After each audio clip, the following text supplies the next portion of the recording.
Come va? E bentornati sul mio canale. Come sempre, prima di iniziare il video vi ricordo di iscrivervi qui sotto al mio canale di YouTube, di attivare anche la campanellina così sarete sempre aggiornati su tutte le prossime novità.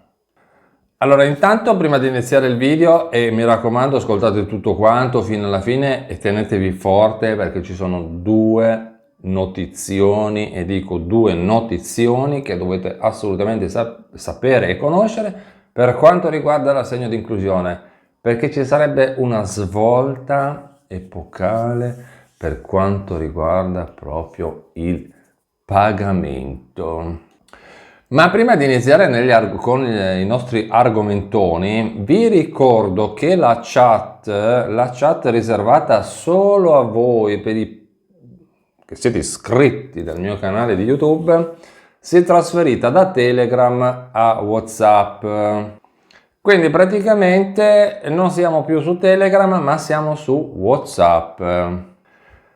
Per chi non è ancora iscritto alla chat, trovate qui sotto a questo video il collegamento al mio sito internet. Cliccate sul primo collegamento che trovate, andate sul mio sito internet e poi dal mio sito internet c'è scritto chat WhatsApp.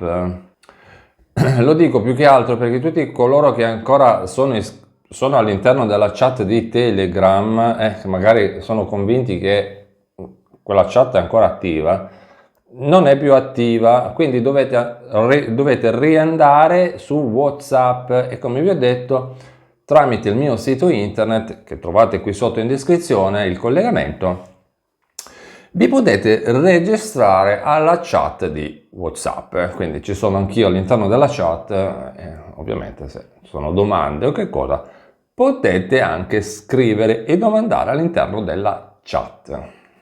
Ma ora partiamo con il primo notizione di oggi, quindi vediamo il nostro aggiornamento sull'assegno di inclusione ADI. Parliamo di una novità importante, grandi novità che arrivano direttamente dall'INPS, specialmente per chi ha iniziato a percepire il beneficio a gennaio 2024. Quindi prepariamoci a fare chiarezza su cosa succederà a luglio. Partiamo dal primo sottotitolo, chiamiamolo così. Luglio si conclude il primo ciclo di pagamenti. Okay? La notizia principale che arriva dall'INPS riguarda la scadenza dei primi 18 mesi di erogazione per quei nuclei familiari che ovviamente hanno iniziato a ricevere l'ADI a gennaio 2024. Questo significa che con la mensilità di giugno, ok, si conclude il primo ciclo di pagamenti per questi beneficiari. Quindi, cosa succede a luglio? La nuova domanda di rinnovo. Per questi nuclei familiari o persone, o nuclei familiari, che sia, insomma, per chi deve fare domanda, a luglio non è prevista una ricarica automatica, sappiatelo, ok? Però dopo c'è un'altra notizione, perché come previsto dalla normativa c'è una sospensione di un mese tra la fine del primo ciclo di 18 mesi e l'inizio di un eventuale nuovo ciclo di 12 mesi. Però non dovete preoccuparvi, perché a partire da luglio sarà possibile presentare una nuova domanda di rinnovo dell'assegno di inclusione. Questo crea un obiettivo, e l'obiettivo è quello di permettere a chi ne ha i requisiti di continuare a percepire il beneficio per altri 12 mesi. Ora veniamo al bello. Lì arriverebbe l'altro sottotitolo, è questo: l'SMS dell'INPS e la modalità di rinnovo. Quindi l'INPS, per agevolare il processo, sta inviando un SMS ai beneficiari che raggiungono il termine delle 18 mensilità. Il messaggio recita questo: hai percepito le 18 mensilità di ADI, per riprendere a ricevere la prestazione potrai presentare una nuova domanda dal prossimo mese. Interessantissimo.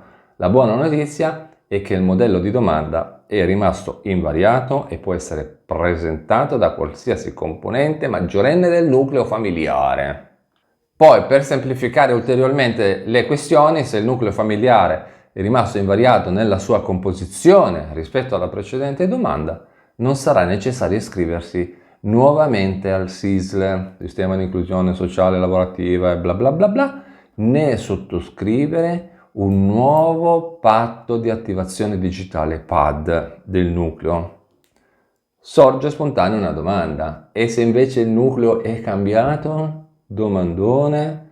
Se nel frattempo sono intervenuti dei cambiamenti nella composizione del nucleo familiare, allora sì.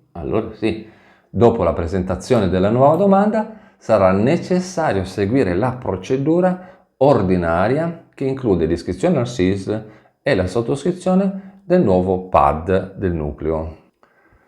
Quindi, a segno di inclusione, un breve ripasso.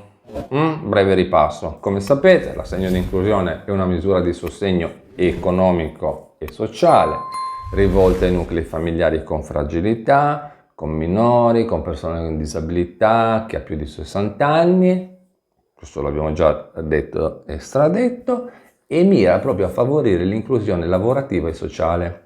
Viene erogato, in questo senso, tramite una carta di inclusione che né più né meno che una Postepay, ok? E il suo ottenimento, cioè per riuscire a riceverla, è legato alla sottoscrizione di un patto di attivazione digitale e, quando previsto, di un patto di inclusione sociale lavorativa, ok?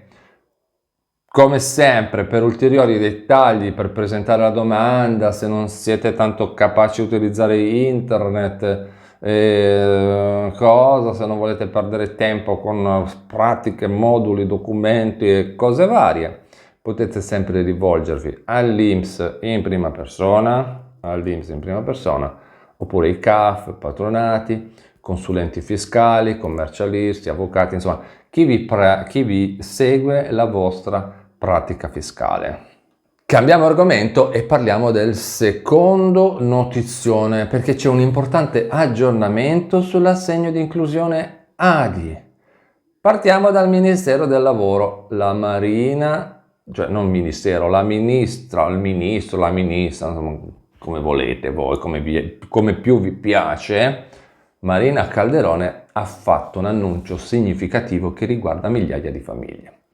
Preparatevi veramente, sedetevi, perché c'è una novità che potrebbe cambiare le carte in tavola per molti di voi. Come sapete, il decreto legge che ha introdotto l'ADI prevede la sospensione di un termine al primo ciclo di 18 mesi di fruizione, abbiamo già parlato prima. Questo significa che per chi ha iniziato a percepire l'ADI a gennaio, la mensilità di luglio non sarebbe stata erogata, quindi creando un vuoto economico di un mese. È qui che entra in gioco la nostra ministra. Il ministro Calderone ha annunciato una svolta. Nel prossimo Consiglio dei Ministri, che si terrà il 30 di giugno, dopo vediamo un'altra cosa, verrà discussa una norma proprio per superare questa sospensione di un mese, questo stop. Quindi l'obiettivo è chiaro, garantire una continuità nel sostegno ai beneficiari dell'assegno di inclusione, evitare un'interruzione, ok, che potrebbe mettere in difficoltà proprio queste famiglie, proprio perché questo mese e comunque 30 giorni sono lunghi, ok?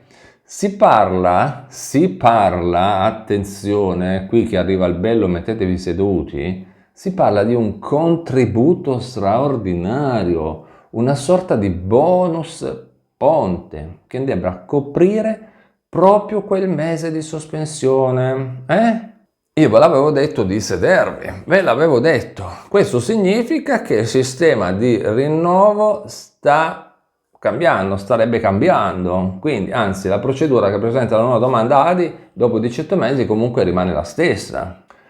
Questo bonus ponte, il bonus ponte, qua sono fissati quei ponti E io non capisco perché, ma in Italia sono fissati con sti ponti. I ponti per le vacanze, i ponti sul mare, i ponti per questo. Sono tutti, in Italia abbiamo i ponti nella testa.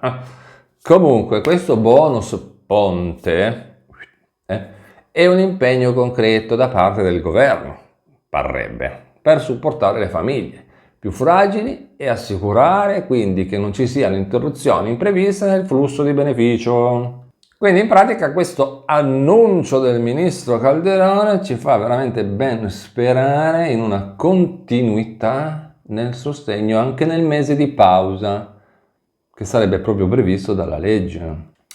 A sto punto restiamo veramente in attesa di sapere decisioni ufficiali del Consiglio dei Ministri, però pare che le promesse siano positive e quindi in teoria dovrebbe arrivare questo bonus ponte.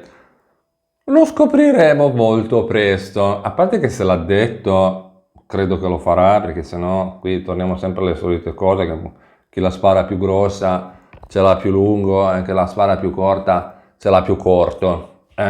Quindi secondo me è una sparata che può anche essere vera. Vedremo. Bene, prima di concludere vi ricordo, come vi ho detto all'inizio, il trasferimento della chat da Telegram a WhatsApp, quindi andate sul mio sito internet che trovate qui sotto in descrizione del video, aprite il sito internet e da lì si parte, potete registrarvi alla chat di WhatsApp. Mi raccomando, andatela a fare perché sennò poi vi perdete e non sapete più dove trovarmi, ok? Bene. Con questo è tutto, io vi ringrazio per avermi guardato, vi ricordo di iscrivervi qui sotto al mio canale di YouTube, di attivare anche la campanellina così sarete sempre aggiornati su tutte le prossime novità. E noi ci vediamo in un prossimo aggiornamento sempre qui sul mio canale di YouTube. A presto, ciao!